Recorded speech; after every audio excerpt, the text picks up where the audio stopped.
Bom, Te que ouço bom. perfeitamente. Obrigado, Caio. Deu tudo certo aqui.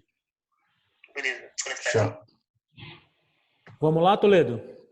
Vamos sim. Então vamos lá. Pessoal, primeiramente, bom dia para todo mundo. Eu espero que vocês estejam bem, de saúde, de cabeça, corpo e mente. Tá?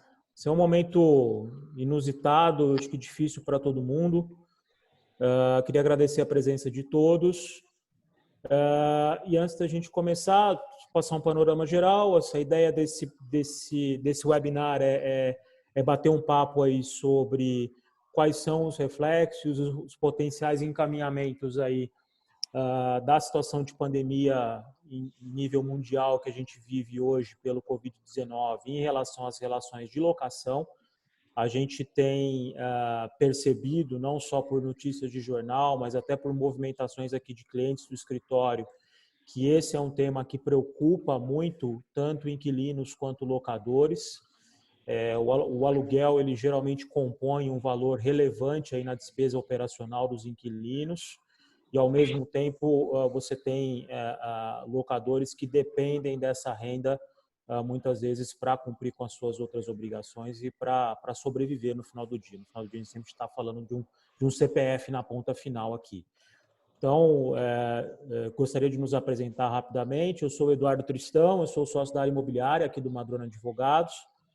E está junto aqui com a gente nesse webinar o João Toledo, que é um dos sócios da área contenciosa do Madrona, para a gente tratar um pouco desse tema. A ideia é a gente dividir esse bate-papo em 2 capítulos. Um primeiro capítulo em que eu e o João vamos tentar traçar aí para todos um panorama geral de qual a nossa perspectiva sobre a situação.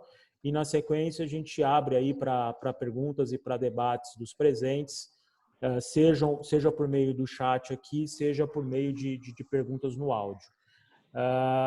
Queria só dar um último recadinho para todos, pedir, por gentileza, que coloquem os seus microfones no mudo e que abram o microfone somente no momento em que vocês forem falar, para a gente evitar interferência aqui, cachorro latindo, criança pedindo suco e assim sucessivamente, tá bom? Então, pessoal, sem mais delongas, eu acho que todo mundo está ciente da situação de pandemia que a gente vive. Eu queria já, de bate-pronto, passar a palavra para o João Toledo e ouvir um pouco de você, João, dentro da tua visão aí de civilista, né? Qual seria ou quais seriam aí os enquadramentos legais à situação de fato que a gente vive hoje, né? Se você puder passar um pouco da tua visão para a gente. Claro. Então, primeiro, bom dia a todos. Espero que todos estejam bem também.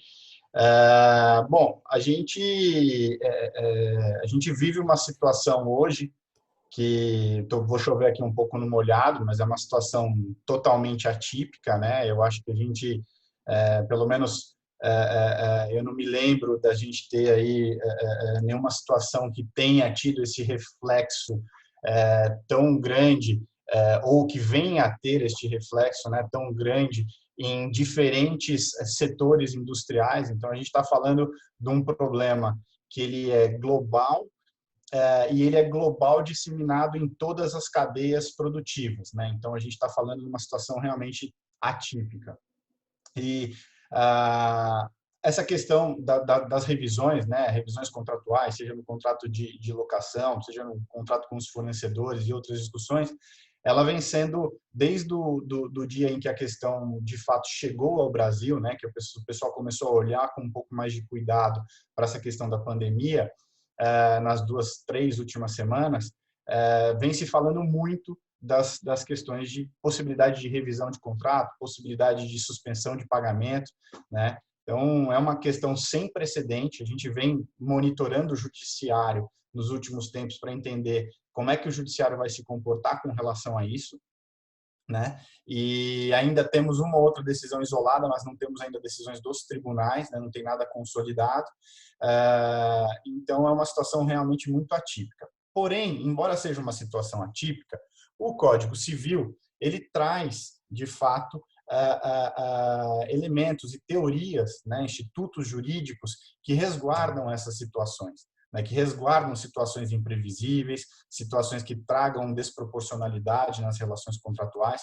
Então, o Código Civil ele tem aplicação, embora a gente não tenha precedente para esse tamanho, né, de efeito, né, que pelo menos é o que eu acho que vai acontecer, porque a tendência é a gente ter um problema econômico já, né, que está todo mundo falando disso. Então, embora sem precedentes quanto ao volume e tamanho, a gente tem previsões legais que resguardam essa situação. Então, sob o ponto de vista de relações cíveis, né, que é onde se enquadra a locação, a gente tem 3 institutos básicos, né, macros, né? Tem teoria da imprevisão, que é uma teoria que ela está prevista no artigo 317 do Código Civil e ela é caracterizada por motivos imprevisíveis, né, que tragam desproporção na relação contratual no momento do cumprimento da execução. Então, a teoria da imprevisão ela está vinculada ao desequilíbrio contratual. Então, uma situação atípica, imprevisível, superveniente à contratação, que trouxe um desequilíbrio contratual, né? E que por meio desta teoria da imprevisão, a parte que se teve maior desproporção, né? Que está afetada negativamente por essa situação, pode pedir a revisão do contrato. A outra teoria é a teoria da onerosidade excessiva. A onerosidade excessiva, ela está, na verdade, dentro de uma seção de término da relação contratual, né? Então, ela tem uma primeira previsão, com base na onerosidade, as partes em contratos continuados, tal como o contrato de locação, né?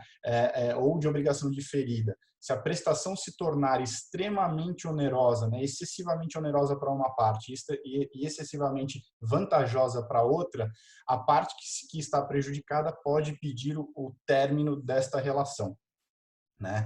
Porém, e aí esses institutos, como vocês conseguem verificar pela questão, é imprevisível, desproporcional, né, fato superveniente, elas têm as caracterizações, elas se sobrepõem. Eles são institutos distintos, eles estão em diferentes capítulos do código, mas um está ligado à execução, ao reequilíbrio para poder dar cumprimento ao contrato, o outro está ligado a término, né? Mas as caracterizações elas são muito parecidas, elas são muito próximas. Inclusive, nesta parte da onerosidade excessiva, quando a obrigação é de uma das partes do contrato apenas, tem também, embora ele esteja numa seção de término da relação, tem também a possibilidade de pedir a revisão do contrato com base em onerosidade excessiva. Aí entra um outro instituto, que é talvez o instituto mais conhecido por todos e que tem falado muito, que é a tal da força maior. A força maior ela vem enquadrada junto com o caso fortuito, não vale a pena entrar em discussão aqui do que significa efetivamente, até porque tem muita divergência doutrinária sobre essa situação, o que caracteriza caso fortuito, o que caracteriza força maior. Mas fato é que a pandemia, na proporção em que ela se instalou, ela é sim caracterizada força maior. Então, o que significa? Ocorrência de um fato imprevisível, superveniente ou de difícil previsão que gera efeitos, né, consequências que são inevitáveis para a parte e que levam ao não cumprimento do contrato. Então, essa é a caracterização de força maior. E o que significa esse instituto da força maior? É um instituto de excludente de responsabilidade. Então, quando se invoca força maior no contrato, você invoca para deixar de incorrer em penalidades, como em penalidades, encargos moratórios de um contrato bancário, ou término da relação por descumprimento, ou mesmo penalidades contratuais à multa do contrato de locação. Então, assim, o descumprimento da obrigação, ele está atrelado a um fato imprevisível que levou àquela incapacidade, eu não pude cumprir a obrigação, não por minha vontade própria, mas por uma situação alheia à minha vontade e ao meu controle, e aí, portanto, eu sou eximido daqueles efeitos negativos da mora. Quando a gente olha, na verdade, como eu falei, né, essas teorias, elas de alguma forma se misturam. Então, quando a gente olha sob a perspectiva do contrato de locação, né, desses contratos de obrigações continuadas, é muito mais factível a gente ter a aplicação, a gente ter um enquadramento da teoria da imprevisão ou da teoria da onerosidade excessiva do que da força maior. porque a força maior ela poderia ser enquadrada para o descumprimento de uma prestação, né, de uma mensalidade, ou de duas. Então, tem já um entendimento doutrinário que está tentando atribuir a força maior como um fato de suspensão do cumprimento da obrigação.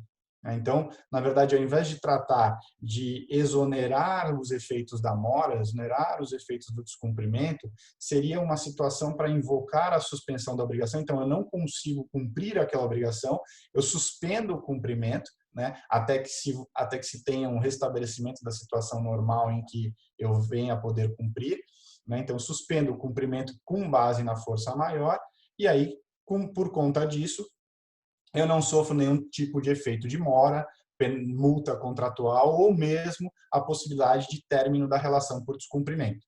Tá? Então, embora nos contratos, na minha visão, a caracterização seja muito mais de equilíbrio, né, nos contratos de obrigação continuada com uma locação, ela seja muito mais de reequilíbrio, né, de restabelecer uma situação de equidade entre as partes, é possível também a caracterização de força maior para, eventualmente, a questão de sucessão. Agora, uma questão que me chama muito a atenção, porque nas últimas 3 semanas, como eu falei, houve praticamente uma corrida do ouro, né? Todo mundo, no afã de preservar os seus caixas, né? Todas as pessoas com quem eu conversei que me consultaram a respeito dessas teorias, né? Que preocupados com a sua situação, a gente tem uma situação atípica, né? Pequenas empresas, e isso é uma estatística, tem um caixa de aproximadamente 30 dias, 20 e poucos dias só. Então, todo mundo começou a falar, eu não sobrevivo mais do que um mês, né? Então, todo mundo saiu numa corrida que eu estou brincando de corrida do ouro para tentar preservar o seu próprio caixa, né? Então, tomando as medidas com funcionários, tomando as medidas com os fornecedores, tentando no máximo preservar o seu caixa. A única situação que eu tenho aqui, que eu coloco, que é importante nós considerarmos, como fica essa situação nos contratos que já são equilibrados, que já tem de alguma forma, e aí eu queria ouvir a sua opinião, Tristão, que já tem de alguma forma a contratação vinculada a um certo risco, né? Então, contratos em que eu tenho um longo período de carência no início da contratação por conta de investimentos que foram realizados, então eu já dou um certo equilíbrio, ou contratos em que eu tenho, por exemplo, remuneração variável de acordo com o faturamento, porque é exatamente isso, o pessoal está invocando as teorias da imprevisão, da onerosidade, olhando para si, olhando pela capacidade de levar o seu caixa adiante, mas não estão olhando a relação contratual como um todo. Qual que é a sua visão nesse aspecto, Tristão, olhando um pouco especificamente para esse tipo de contrato que já trazem, de alguma forma, cláusulas por si, né, de equilíbrio automático, né, porque o risco já está compartilhado?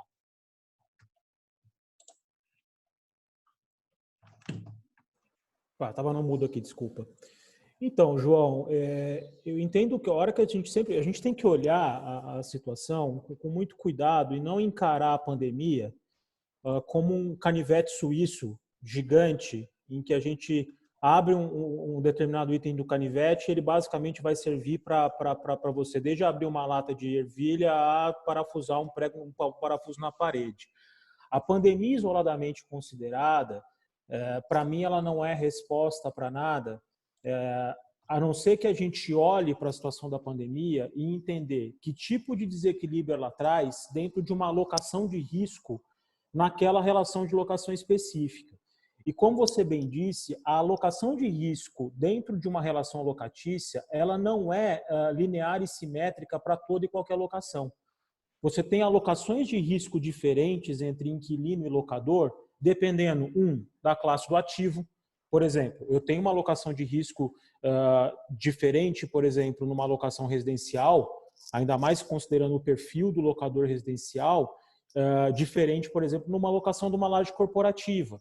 Eu tenho uma alocação de risco diferente entre um corporativo e uma alocação de escritório. Eu tenho uma alocação de risco diferente, por exemplo, numa alocação de loja para varejo, num varejo de rua vis-à-vis num varejo de shopping center. Eu tenho uma alocação de risco diferente numa alocação atípica, por exemplo, numa operação de sale leaseback ou de build-to-suit, em que eu tenho elementos de mercado de capitais, com emissão de papel, com captação de recursos para viabilizar um determinado empreendimento e assim sucessivamente. Então, assim, Primeiro ponto é olhar casuisticamente a situação da pandemia em relação, primeiro, no primeiro nível, em relação à classe de ativo, porque eu acho que a gente corre o risco aqui de tratar tudo como de uma maneira igual e uniforme, de não olhar para essas nuances e de encarar basicamente, e aí que eu acho que tem que ter o cuidado, de que uma vez acontecendo um evento imprevisto, eu simplesmente tenho como caminho mais fácil transferir 100% do seu risco para o meu locador, como alguns players têm feito aí de simplesmente não pagam mais aluguel pura e simplesmente sem grande justificativa.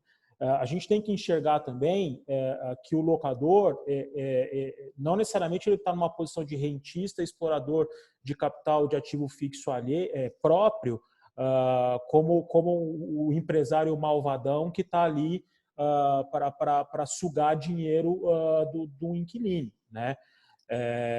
E aí, explorando um pouco o que você falou, você vai ter transações em que eu tenho, por exemplo, um compartilhamento de risco que se por um lado não antevém essa situação excepcional, já contém ali mecanismos para trazer alguns equilíbrios. Exemplo, nas locações de shopping center, que é um caso, você tem via de regra ali a fixação de um aluguel base e a fixação de um aluguel variável vinculado ao faturamento, ou seja, eu tenho ali um compartilhamento de risco em que o locador vai ganhar mais dinheiro na medida em que aquele determinado inquilino faturar mais, né? Desde que admitido um determinado piso. A gente tem contratos de locação que hoje ainda estão em período de carência, em que não necessariamente essa carência está vinculada à execução de alguma benfeitoria para o inquilino, e assim sucessivamente. Então, assim, olhar a questão da onerosidade excessiva ou da aplicação da teoria da previsão, eu concordo com você que é o encaixe mais adequado, é o recorte mais adequado para a gente encarar essa situação, mas olhando especificamente para qual é o tipo de relação de locatícia que a gente está falando, qual é o tipo de alocação de risco daquele tipo de locação para aquela classe de ativo e mais, para o caso a caso. Assim, olhar a pandemia sob uma ótica única e exclusiva, a pandemia por si só, ela já precipita um movimento justificado de revisão de contrato para toda e qualquer locação, me parece, seja pelo tempo decorrido de pandemia, seja pela questão, de novo, e volto a falar, da alocação de risco, precipitado. Eu vou dar um exemplo, eu costumo dar esse exemplo para os meus clientes. A pandemia afetou de maneira muito diferente o sujeito que tem uma loja num shopping center do sujeito que opera numa planta industrial fabricando álcool em gel, ou do sujeito que opera um centro de distribuição numa plataforma de e-commerce, né, de marketplace, que são segmentos que estão bombando aqui no momento. Então, eu acho que a gente tem que olhar para isso com muito cuidado e com muita parcimônia, num olhar em que exista nexo de causalidade entre o que está na pandemia e entre a pandemia e a classe do ativo, a alocação de risco, e no segundo nível de análise, no segundo ângulo de análise, qual que é a situação específica daquela alocação em particular. Quais são as características daquele inquilino, quais são as características daquele contrato em específico, para falar em revisão de base, em rescisão, em suspensão de pagamento ou em qualquer coisa dessa natureza. Pelo menos essa é a maneira que eu encaro a situação. E aí, João, já devolvendo um pouco a bola para você, falar um pouco de como a casuística aí, e aí não necessariamente de presidente jurisprudencial, porque a gente sabe que a gente tem um volume muito pequeno, se não nulo ainda. O judiciário ele sempre é muito reativo, né? E ele é mais lento para formar opinião e para formar essa massa de jurisprudência, mas na tua leitura aí, sob o ponto de vista casuístico e como advogado de contencioso, mas que também atua muito nessa fase pré-contenciosa, como é que você enxerga isso, de preparar o caso, de preparar uma abordagem, de preparar uma eventual saída negocial? Né? Qual que é por qual ângulos você enxerga essa situação? Bom, Tristão, eu acho o seguinte, antes de entrar um pouquinho na questão casuística, eu acho que esse é um momento, sinceramente, e é o que eu tenho colocado muito para os clientes que me consultam, esse é um momento que ele é propício à negociação. Tá? Qualquer movimento brusco agora de simplesmente não pagamento ou ajuizamento de ação para revisão imediata do contrato, eu acho que é um movimento precipitado, porque a gente está num curto espaço de tempo. Obviamente que tem pessoas em situações que são aflitivas e que a empresa realmente não vai conseguir sobreviver, algumas situações, mas quem de fato consegue se estruturar, consegue entender que vai superar esse cenário fazendo pequenos ajustes, é uma situação para negociação e não para movimentos bruscos. Por que eu estou falando isso? Porque, como você bem colocou, você tem situações que são casuísticas e contratos que, embora agora, neste momento, pela situação vivenciada, pareça que haja uma desproporção ao locatário, ele pode, na verdade, ser o contrário. Ele pode estar num estágio de onerosidade do locador por conta de uma carência que foi concedida tremenda e que o locatário não vai conseguir, por exemplo, justificar que aquele contrato está extremamente oneroso. Ou então, se não tiver uma demonstração clara de que existe uma incapacidade, eu vou invocar uma força maior para tentar a suspensão da obrigação, mas eu estou extremamente capitalizado, meu caixa ele permite que eu sobreviva até dezembro. E num cenário que tudo ocorra bem, chega no final da crise, eu não tive problema de caixa, mas eu fui um excelente gestor, eu fui super conservador e eu saí da crise muito bem. Isso numa discussão no judiciário, você vai acabar sofrendo uma penalização, porque, na verdade, como eu falei, esses institutos eles estão vinculados à situação real de desproporção, à situação real de incapacidade, e não a simplesmente, eles não podem ser invocados aleatoriamente. Uma coisa que é muito importante, que eu tenho colocado, por isso que quando eu falei, né, é importante entenda seu caixa, tenha um relatório financeiro, faça uma projeção conservadora e não faça movimentos bruscos. Por quê? Porque quando você for invocar no judiciário, você vai ter que provar a incapacidade. Você vai ter que provar a desproporção. Você não vai precisar simplesmente alegar. Então, esse é um instituto que ele não autoriza oportunismo. Ele não autoriza, ele é um instituto de salvaguarda para aquele que realmente precisou invocar no instituto. Então, o ônus da prova, ele é de quem invoca, né? Então, quem alegou que não tinha capacidade de pagar, ou quem deixou de pagar e não quer ser penalizado dizendo que não tinha capacidade de pagar, vai ter que provar que não tinha. E lá na frente, quando essa discussão for ser resolvida, porque a gente sabe que os casos no judiciário não são, eles são de longo prazo, né? Você vai ter a possibilidade de fazer uma perícia olhando para trás e vai falar, olha, esse cara alegou a força maior para deixar de pagar o aluguel de abril, né, quando começou a pandemia, então o aluguel de abril é referente a março, né? Então o cara usou o imóvel no mês de março, deixou de pagar em abril dizendo que ele estava impossibilitado de pagar. Mas quando você passa a crise inteira e você faz uma perícia daqui a um ano, você olha que ele não teve problema, que ele foi só um gestor extremamente conservador, que ele panicou, né, e saiu deixando de pagar todo mundo. Ele vai...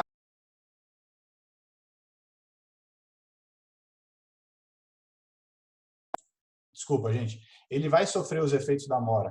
Ele não vai se enquadrar nas prerrogativas, né, nos pressupostos para eximi-lo dessa responsabilidade. Então, essa questão casuística, por isso que eu coloco, é um cenário propício para negociação, porque todo mundo está sensível, né? De alguma forma, é aquele negócio, eu deixo de pagar o meu fornecedor, eu deixo de pagar o meu locador vai negociar com o fornecedor dele, vai deixar de pagar o locador dele e a gente vai ter um efeito cascata.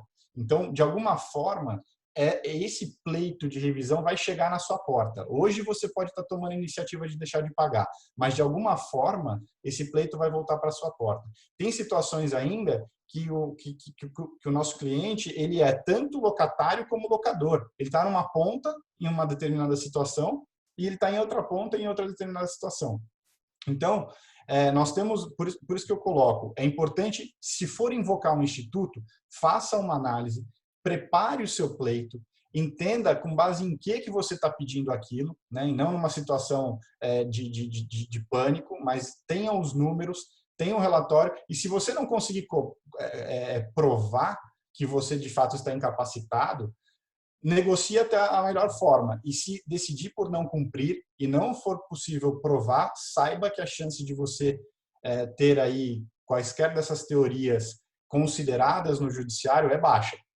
Porque, por mais que o judiciário vá olhar, está todo mundo sensível a isso, né? O judiciário ele vai olhar com um viés um pouco mais flexível para as situações hipossuficientes, ele vai olhar para os consumidores, ele vai olhar para a camada que não consegue, de fato, se proteger. Agora, no âmbito de relação que nós estamos discutindo, né, entre empresários, entre relação de locação, de grandes contratos e tudo mais, isso vai ter o ônus da prova e aquele que invocou o instituto vai ser obrigado a comprovar. Então, por isso que eu estou sugerindo aí bastante cautela e muito conhecimento para poder invocar.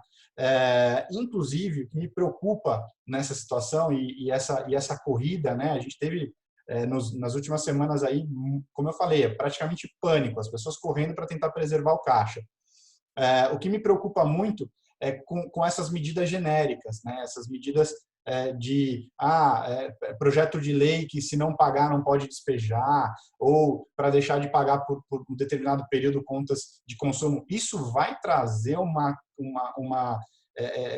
vai ter um efeito de oportunismo, né? Então pessoas que talvez pudessem pagar vão deixar de pagar por conta de medidas genéricas que estão sendo adotadas. Por isso que estou dizendo, e isso vai ter um efeito muito pior na economia. O efeito cascata vai ser muito pior. Então, eu acho que é um momento de serenidade, é um momento de olhar para dentro, conservadorismo e não tomar nenhuma medida radical e tomar muito cuidado com movimentos bruscos, porque pode ter o reflexo lá na frente. Legal, João. Pegando até um gancho sobre o que você falou de medidas um pouco genéricas, só para dividir com vocês, já existe um projeto de lei em andamento no Senado Federal de um senador do Maranhão, posso estar errado no nome aqui, é Weverton ou Everton, é com W aqui o nome dele, do PDT do Maranhão, que dispõe sobre a suspensão na cobrança do pagamento de aluguéis em caráter emergencial a pessoas físicas e jurídicas, bem como estabelece alguns casos em que o governo federal tem que assumir essa responsabilidade. Acho perigoso a gente navegar um pouco nessa água de linearizar e tratar de maneira uniforme todo e qualquer caso, como você bem levantou, mas fato é, João, e eu concordo com você, que o ambiente ele é um ambiente propício para a negociação, desde que em bases adequadas e condizentes com o efetivo impacto da pandemia aquela situação de fato daquela locação específica. Eu pessoalmente entendo que o impacto econômico da pandemia acho que isso é um senso comum, ele vai se propagar para além do pico de doentes, né? A gente enxerga em um momento de arroxo, de falta de recursos de maneira geral, desemprego, diminuição da atividade produtiva e assim sucessivamente, que naturalmente, e aí essa é a minha perspectiva, vai gerar um aumento do custo de reposição de boa parte desses ativos. Então, o que eu quero dizer, olha, esse ativo hoje desocupado por um inquilino, amanhã a vacância dele, a tendência é aumentar o prazo de vacância, aumentar o tempo que esse ativo fica desocupado até ele ser realugado, não necessariamente em condições de locação iguais a que existem hoje com o inquilino ocupante atual. Aí a gente pensar, por exemplo, em alguns segmentos, o segmento de corporativo aqui na cidade de São Paulo, ele tem uma vacância muito baixa e com uma pressão até a entrada da pandemia crescente por valor de aluguel, no AAA já, nos E's, né, nos A's já fazendo se refletir aí para ativos de classes mais baixas. No segmento de logística, por exemplo, já dados aí do GRI, enfim, da Smartus, também falando de uma pressão para aumento desse aluguel. Então, assim, para a cabeça do locador também, imaginar que o custo de reposição desse ativo, se ele endurecer também de uma maneira desarrazoada a um pleito de negociação hoje, também é algo que ele tem que levar em conta, né? Porque isso pode precipitar uma desocupação em massa de ativos, uma suspensão no pagamento de aluguel e um custo de reposição alto. Então, eu acho que o momento é um momento propício para a negociação. O judiciário não vai, e aí me corrija, João, reagir rapidamente a esse tipo de pleito, né? Então, o que a gente tem recomendado um ambiente aberto para negociação de parte a parte, dentro de critérios de razoabilidade, né, levando em conta a alocação de risco, a relação de causalidade entre o evento e o abalo efetivo que dificulta o inquilino de cumprir a sua obrigação, e sob a ótica do locador também a manutenção de um fluxo de locações e um eventual custo de reposição mais alto desse ativo se porventura ele vier a ser desocupado hoje pelo inquilino existente. E aí, João, acho que falado isso, queria passar para você e devolver para a tua consideração geral aí e final a respeito desse debate. Não, tá bom, obrigado. Assim, você mencionou uma questão, né, que talvez o judiciário não tenha uma resposta rápida. Eu acho que a gente vai acabar, e a gente já tem algumas, como eu falei, algumas decisões isoladas, são decisões liminares, né? Então, dentro do, não quero aqui ficar entrando em questões técnicas, mas as decisões liminares podem sim ocorrer. As decisões liminares, elas são sempre pautadas no que a gente chama na fumaça do direito, então na aparência do direito, na plausibilidade, né? Então, muitas vezes o juiz ele olha aquela situação de dano, de provável dano ou de dano irreversível, e ele olha uma aparência do direito, que está aí pautada nessa pandemia e tudo mais, e ele acaba concedendo uma liminar. Mas as liminares, elas não trazem, por mais que a pessoa se sinta tranquila, não, eu estou com uma liminar aqui que determinou a suspensão do pagamento do meu aluguel, então eu estou tranquilo. Ok, você está tranquilo, você está respaldado por uma liminar, mas a existência dessa liminar não vai deixar de ter um mérito analisado no futuro. Então, o fato da liminar existir hoje não significa que você não vai ter que provar que aqueles elementos que foram a base da sua liminar de fato eram elementos reais e que aquela liminar foi bem concedida. Toda liminar que é concedida tem uma previsão geral no Código de Processo Civil que aquele que invoca a prestação jurisdicional por meio da liminar, ele é responsável pelos efeitos daquela liminar. Então, se a liminar trouxer um dano para outra parte e depois lá na frente o juiz entender que não era necessária a liminar, né, que aquele que pediu a prestação pediu indevidamente, ele vai arcar com os danos. Então, eu acho assim, pode ser que a gente tenha decisões imediatas, pode ser que as pessoas se sintam protegidas por liminares, mas por isso que eu falo, conheça o seu pleito. Se você for pedir e mesmo uma liminar, é importante você conhecer o seu pleito, porque pode vir depois um efeito reflexo dessa liminar. Então, por isso que eu acho assim, a gente vai ter muita movimentação, mas somente aqueles que de fato se prepararam para entrar com algum pedido judicial ou numa negociação mais pesada, vão ter a possibilidade, conheceram, né, as suas incapacidades, as suas limitações e que de fato se enquadram na onerosidade, na teoria da imprevisão ou na força maior, é que vão de fato conseguir superar isso com algum tipo de revisão. E outra coisa, para aquele que está sofrendo pleito, né, que a gente advoga sempre para os dois lados, aquele que está sofrendo pleito talvez receba a informação, entenda, peça para ver os documentos, né, entenda se realmente aquela parte ela está com alguma dificuldade, ela está incapacitada, peça as demonstrações financeiras, melhore a sua posição contratual, às vezes trocando uma garantia, trazendo uma garantia real para a mesa. É um momento de oportunidade para os dois lados. Não é um momento de oportunidade só para quem está batendo na porta. É um momento de oportunidade para os dois lados. Então, quer dizer, ele quer sentar, quer renegociar, quer suspender a locação, legal, me traga uma garantia mais robusta que a gente senta e negocia. Então, eu acho que a gente tem aí dentro dessa situação, obviamente vamos ter situações muito duras, né? Nem tudo, né, são flores aí nessas negociações, mas eu acho que é momento de oportunidade para ambas as partes. Então, eu acho que a gente tem aí um cenário, pelo menos num curto espaço de tempo, de muita negociação. Legal, João. Eu acho que estou alinhado com a tua visão, acho que é o momento, e acho que a tendência é as coisas se arrocharem ainda mais. Eu acho que é um senso comum, de novo, que a gente não está no pico da pandemia, não sabemos até que momento a retomada, vai haver uma retomada aí de algum nível de normalidade. Eu acho que o nível total de normalidade é inocente a gente achar que a gente vai conseguir uma retomada normal, digamos assim, para espaço de tempo. Eu acho que essa questão ela vai voltar e vai ficar na ordem do dia por um determinado tempo.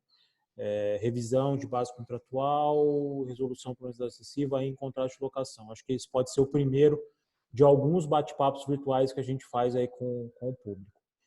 Pessoal, acho que de maneira geral o que a gente tinha para passar para vocês é isso. A visão do escritório é que a gente entende que existe sim, a pandemia pode gerar discussões a respeito de resolução de contrato, suspensão de efeito de contrato, revisão de base econômica nos contratos de locação, mas sempre com base numa análise casuística e não genérica da coisa. Então, dito isso, eu queria agradecer a presença de todos e abrir o microfone ou o chat para perguntas. Eu já adianto que a gente recebeu... Já recebemos uma aqui da Alana, que ela nos pergunta sobre aquisições de forma parcelada, né? Como a gente entende a questão das renegociações e vencimento antecipado se não houver pagamento. Acho que aqui a gente sai um pouco fora do tema das locações. Pelo que eu estou entendendo aqui, a gente está falando de reflexo de compra e venda de imóvel na planta ou de compra e venda de imóvel com financiamento bancário, correto, Lana? Acho que, muito embora a gente saia um pouco do tema, eu acho que também o ambiente é propício para negociação, tá? Não são contratos de execução continuada, então, em tese, eles não estariam cobertos pela disposição lá do Código Civil que vai falar de resolução por onerosidade excessiva. Acho que a tendência aqui é a gente discutir muito mais numa linha aí de força maior ou de teoria da imprevisão, de uma maneira mais conceitual. Mas eu acho que existe uma abertura para negociação, sim. Acredito piamente, de novo, na minha visão, de que a análise não pode ser uma análise genérica.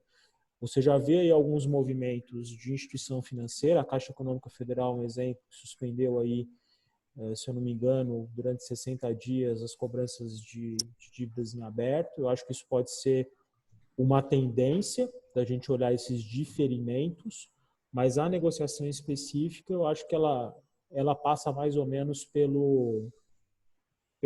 pelas mesmas curvas, aí, pelas mesmas nuances que a gente tratou em relação à locação.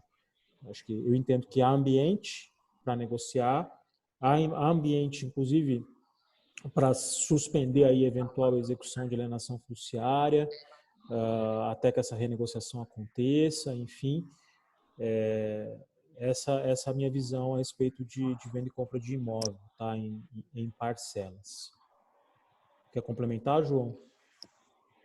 Eu acho que se a gente estiver falando de um cenário de relação contratual entre partes que não se enquadrem em relação de consumo, eu acho que se aplica muito do que a gente colocou aqui, né? Então, tudo que a gente colocou para a questão de locação poderia ser enquadrado. Então, é possível ter um pleito, né? É possível ter algum tipo desde que demonstrada a incapacidade ou demonstrada a onerosidade excessiva, você ter aí algum tipo de revisão do contrato. Então, isso é perfeitamente possível. Ou a incapacidade do descumprimento, mesmo que não haja uma negociação, a incapacidade do descumprimento, mesmo que uma vez demonstrada, né, que não foi possível pagar duas parcelas desta aquisição, ela vai poder ser eximida, né, da mora, dos efeitos das penalidades contratuais, inclusive de rescisão, se demonstrada essa incapacidade. Então, eu acho que tudo que nós falamos aqui, né, e inclusive no que tange a preparação, ela se aplica especificamente para esse tipo de contrato. Então, dá para você invocar, por exemplo, uma impossibilidade de rescisão de contrato, demonstrando que você não conseguiu pagar uma, duas, três parcelas, né? Só que sempre o pleito tem que ter algo a mais, né? Então, como é que você vai endereçar essas parcelas para frente? Como eu mencionei, a doutrina tem amparado a força maior como caso de suspensão da obrigação contratual. Então, estou impossibilitado de cumprir temporariamente por conta da situação, então suspenda agora e depois eu continuo a cumprir o contrato normalmente. Não tem ainda nada definido de como que serão as parcelas que ficaram suspensas, como que elas vão ser alocadas, mas uma tendência natural talvez seja diferir, né? Então, se você deixou de pagar 3 parcelas, se alonga em 3 meses o contrato e continua tudo normal, né? Mas isso é uma opinião minha, não tem nada, é mais bom senso, na verdade, né? Eu estou quase ligando para o meu banco para pedir, viu, João? Estou aqui com a mão coçando para pedir para o Itaú fazer isso no meu financiamento residencial. Dando sequência aqui, João, tem duas perguntas, acho que endereçadas bastante para você e do contencioso. A primeira do Jader, perguntando se há algum risco jurídico para o locador que não concorde em isentar aluguéis no período de não uso pelo inquilino.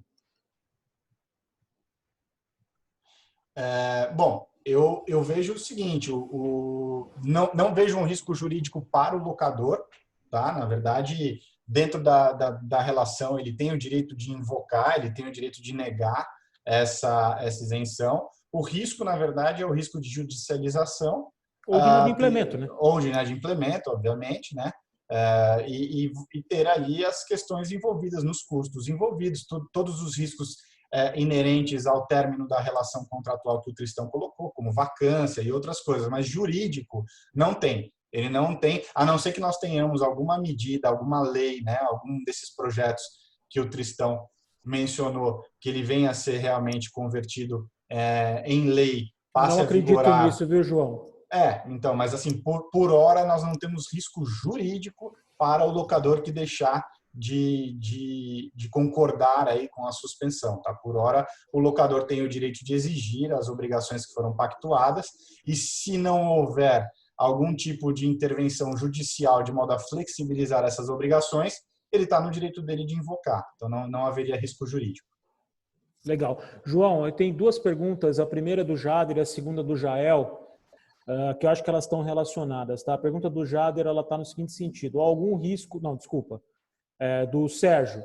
Quais os efeitos em cobrança, despejo e demais demandas judiciais por conta da suspensão de prazo judiciário? Como é que fica o judiciário, o atendimento, o provimento jurisdicional nesse meio do caminho? E a pergunta do Jael é possível utilizar mediação para discutir questões afeitas a contrato de locação? Acho que as perguntas estão, de alguma forma, interrelacionadas. A questão dos prazos judiciais, então, assim, a justiça não está fechada. O que aconteceu? Os prazos foram, de fato, suspensos. A gente tem aí a suspensão até 30 de abril. Então, as partes não estão obrigadas a cumprir os prazos que estão aí definidos, mas os processos estão em andamento. O que pode acontecer, e vai acontecer, é que os serventuários e os magistrados eles estão em teletrabalho, né? Eles estão trabalhando em casa. Você pode ter uma morosidade. De alguma forma, a gente tem percebido que nessas 2 primeiras semanas a coisa fluiu normal, inclusive saindo publicações, os juízes determinando movimentações processuais. Mas como a parte não está obrigada, se é um inquilino, né, se o locador entra com o despejo e o inquilino ele tem uma manifestação a ser feita e o prazo está suspenso, ele não precisa se manifestar. Isso vai retardar o processo. Eu tomei conhecimento de uma decisão do Tribunal de Justiça de Goiânia que determinou a suspensão de uma ordem de despejo que já tinha sido concedida.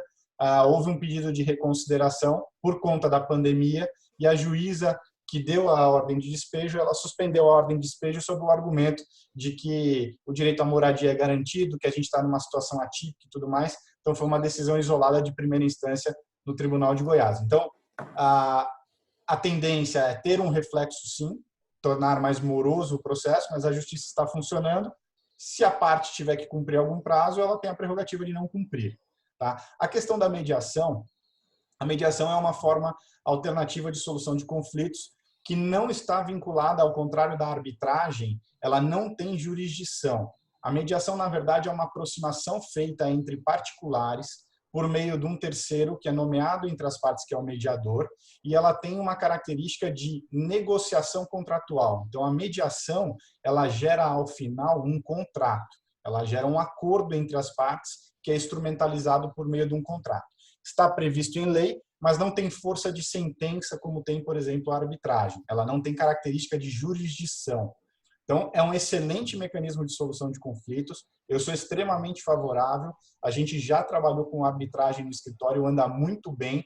O mediador, desculpa, com mediação no escritório anda muito bem. O mediador, ele é um facilitador, ele não toma partido, ele não delibera, ele simplesmente aproxima as partes, né? Então, é um excelente mecanismo de solução de conflitos. Mas também depende da vontade, ele não é compulsório, né? A não ser que tenha ali no contrato alguma previsão, a parte é obrigada a ir, mas não é obrigada a compor. Então, mas é um excelente mecanismo. É que eventualmente o que pode acontecer, Jael, é haver a sugestão de uma das partes para que seja contratado um mediador para fazer isso, como o João falou. Não há é algo amigável e feito ad hoc, né? Na medida em que a situação demanda. A nossa experiência aí que ela traz mais benefícios do que prejuízos. Aliás, eu não consigo ver muito prejuízo na mediação, a não ser um custo incremental aí para a contratação do mediador, enfim, mas é algo bastante, a gente vê com muitos bons olhos. Dando sequência aqui, o Fábio pergunta nos contratos oriundos de licitação com ente público, se levando em consideração todos os aspectos inerentes à incapacidade financeira, o que a gente recomenda? Fábio, direito público está um pouco fora aqui da minha área de atuação e da área do João também, tá? Não sei se você quer dar uma palhinha, João, mas eu queria dar um spoiler para você, Fábio, que a gente tem um próximo webinar aí em que a gente vai ter o pessoal da nossa área de direito público e infraestrutura. Isso deve ser divulgado aí, se não hoje, amanhã. A gente está organizando isso para falar especificamente dos reflexos do Covid em contratos administrativos, com foco no setor elétrico, que é o setor que está mais sofrendo aí no momento com essa situação. Então, se você puder esperar um pouquinho, endereçar e acompanhar o nosso webinar, a não ser que o João queira dar uma palha, eu não vou me meter a falar sobre direito público aqui não, como imobiliarista. Não, eu também não, assim, o que eu posso contribuir, Tristão, é o seguinte, como eu tenho muita interface com a nossa equipe, tanto de energia como de direito público, na parte do contencioso, a gente tem sim situações em contratações com o ente público em que, inclusive, talvez você tenha muito mais recorrência de revisões contratuais, né, de reequilíbrio, né? O próprio direito público ele já traz uma característica de reequilíbrio, então você tem muito mais demanda no dia a dia, né? Fora a situação de pandemia, você tem muito mais demanda de revisão de contrato com a administração do que entre particulares, né? É muito mais fácil de você caracterizar pleitos nessa situação. Você tem fato do príncipe, você tem uma série de situações que na parte do direito público ele pode ensejar sim situações de suspensão do cumprimento do contrato ou de revisão para trazer o reequilíbrio contratual. Tá? Inclusive, recentemente eu estava discutindo isso com a nossa sócia Rosane, e enquadra muito a questão da onerosidade, ela enquadra muito de forma muito parecida ao direito civil.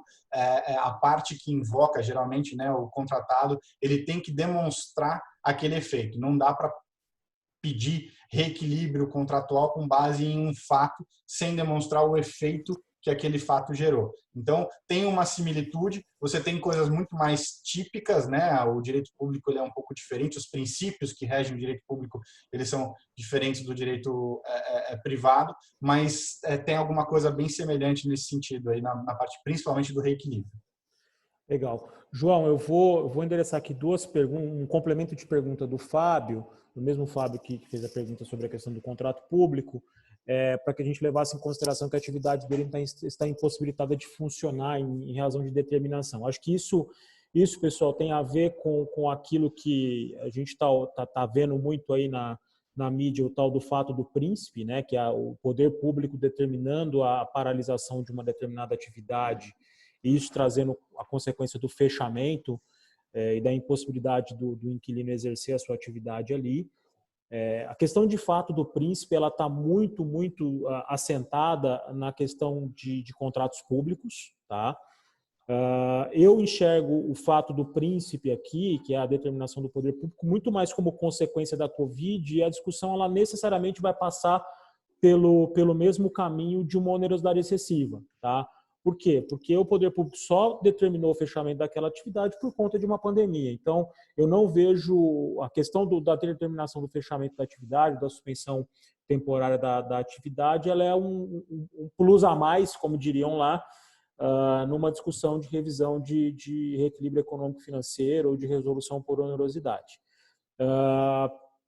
Pergunta aqui da Andréa. Ô, Tristão, posso só voltar? Desculpa. É só importante lembrar que quando a gente está tratando de direito público, até por conta do interesse público se sobrepor ao interesse privado, as questões de suspensão no cumprimento de contrato, elas não são tão fáceis assim, né? Por incapacidade. Então, eu me tornei incapaz de cumprir aquele contrato, eu vou suspender. Não, pelo contrário, né? Às vezes até a falta de pagamento da administração não autoriza o contratado a deixar de cumprir o contrato, tá? Então, eu não sei se eu dei uma ideia aqui que seria possível, por exemplo, parar, suspender o contrato igual no civil, mas essa questão do direito público, o interesse público, ele se sobrepõe ao privado, então é muito mais para reequilíbrio e não para suspensão de cumprimento, tá? Acho que separar as duas coisas, né, João? Uma coisa a gente está falando de contratos celebrados pelo particular com o poder público, né? Versus contratos privados, cujo ato do poder público desencadeou por exemplo, uma paralisação na atividade do inquilino. São situações bastante diferentes, com disciplinas muito diferentes. Acho que o que o João falou é que nesse primeiro caso aqui a gente tem uma orientação em relação à revisão de base contratual que não necessariamente implica numa autorização para que o sujeito paralise a atividade dele, no contrato celebrado entre o particular e o poder público, versus uma situação bastante distinta, que é contratos celebrados por particulares em que uma determinação do poder público trouxe um reflexo. Minha visão específica, a determinação do poder público aqui é um reflexo de uma situação geral que é a pandemia. Então, as discussões aqui se misturam. Podemos seguir? Sim, por favor. Temos duas perguntas aqui, uma interessante da Andréa. Andréa pergunta, nas relações de contratos residenciais, nas relações corporativas podemos pedir as demonstrações financeiras, mas nas relações residenciais, a minha visão aqui, André, é que como a gente está falando de um ambiente de negociação, acho que a questão da produção de prova nesse ambiente de negociação, ela também tem que ser negociada.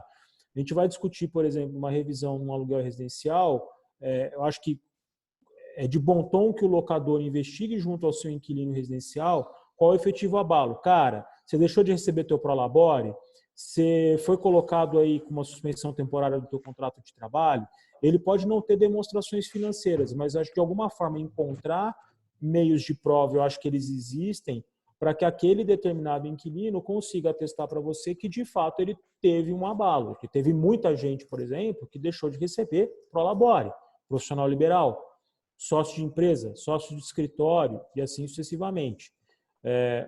O sujeito pode ter uma reserva financeira, pode não ter. Eu acho que isso é tudo uma questão de investigação num ambiente de negociação, tá?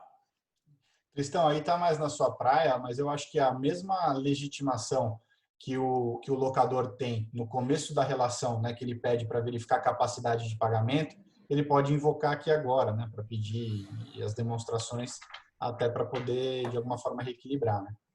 Eu acho que é por aí. Uma última pergunta aqui do Sérgio, como fica o comissionamento de intermediação? Estou entendendo que é comissão de corretagem paga aí ao corretor que intermediou uma locação em caso de inadimplência do locatário, casuisticamente por conta da pandemia. João? Tô aqui. Quer que eu responda essa? Vai lá. Bom, vamos lá. Aqui a gente tem uma situação bem pontual, né? A gente, em tese, se a gente pensar que aquele que intermedia uma locação, ele recebe por um serviço prestado, né? Ele não está assumindo o risco da locação. Ele faz a gestão para o locador, ele tem um trabalho e esse trabalho deveria ser remunerado normalmente, independente da locação ser paga ou não. Então, eu vejo aqui que, a não ser que o locador demonstre uma incapacidade, né? Às vezes é uma pessoa que só vive de locação, teve vários pleitos, então, como é inadimplência alta, eu entendo que não eximiria o pagamento daquele que ajuda na gestão, um corretor que faça aí a gestão do contrato e tudo mais.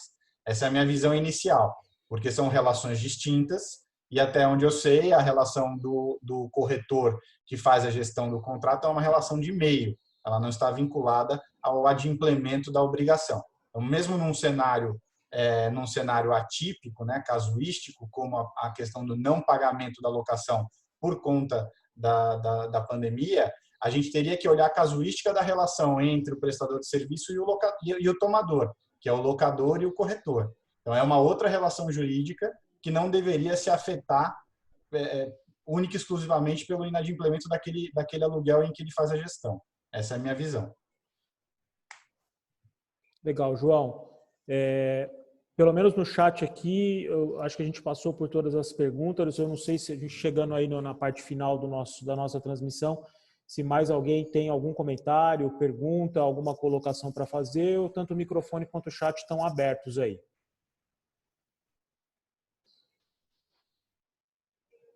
Agora eu vou começar a falar dole uma, dole duas, dole três, hein, pessoal?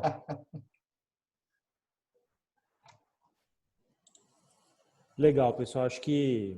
Ô, Tristão, eu acho assim, eu estou olhando aqui, a gente está com 52 pessoas ainda, algumas pessoas já saíram, mas a maioria está com o microfone travado, então não sei se alguém quer falar. Eu acho que já deu aí um bom tempinho. Alguém destravou. Fábio quer falar, não, Fábio? Encontrei ele ontem. Cadê o meu chinelo? Eu quero falar. Cadê meu outro chinelo?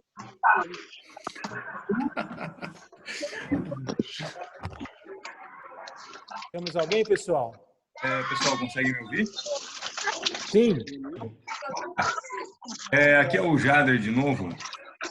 Quero saber mais detalhes que eu não entendi muito bem quando o João falou sobre a determinação do poder público de que tal lugar vai estar sem acesso, por exemplo, lá no Rio de Janeiro ou em São Paulo, caso o prefeito determine que é compulsório, como pelo menos aqui na nossa organização nós acreditamos que vai ser em algum momento, como na Itália.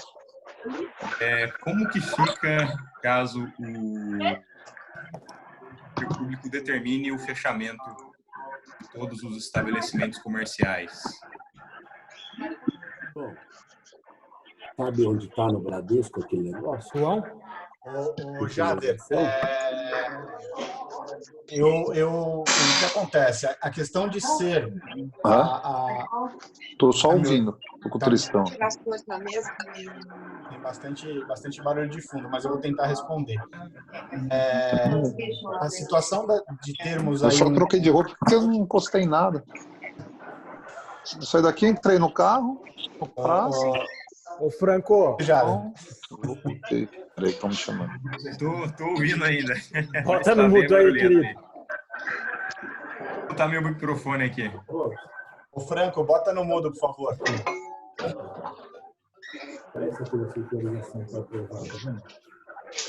Onde ela Ô, está? Jader, eu vou falando mesmo com o ruído ao fundo. Eu vejo o seguinte, a situação de determinação de fechamento do comércio, né, ou de alguma forma restrição de movimentação, né, a quarentena compulsória, ela na verdade vai caracterizar o que a gente chama do efeito, né? Então você tem, na verdade, no efeito não, do fato. É um fato. Aquele fato, ele tem que de alguma forma ter um reflexo na sua situação para você poder caracterizar. Obviamente, a gente não tem... eu fiz uma pesquisa muito grande, tanto de jurisprudência como de doutrina. Eu não tenho dúvida que a pandemia ela vai caracterizar a situação de força maior e que pode vir a caracterizar a situação de onerosidade excessiva. A única questão é que o fato de ter uma determinação mais contundente, né, obrigatoriedade de fechamento, não vai eximir a parte que invocou o Instituto de provar os efeitos reflexos, né, quais foram as consequências, que a gente chama tecnicamente de nexo causal. Né? Nexo causal é a ligação entre o ato, né, que foi a determinação de paralisação, e o efeito, que é a perda da receita, a incapacidade de pagamento. Então, assim, ele só torna altera a situação jurídica. Tá? Ele não te dá nenhum benefício jurídico de qualquer forma. Você vai ter que provar que você teve um reflexo danoso, que aquele reflexo, né, ele impediu alguma coisa extremamente onerosa. Pessoal, acho que é Entendi. isso. A gente encerra o nosso bate-papo de hoje. A gente está à disposição aí de vocês para esclarecer outras dúvidas e eventualmente podemos voltar Corta o aí com novos limãozinho pra webinars, nós. tá bom? De uma boa semana para todo mundo. Agradeço a todos. Um abraço. Tchau, tchau. Obrigada. O povo deixou ativado o microfone. Corta o limãozinho. Quer comer aí? Indo.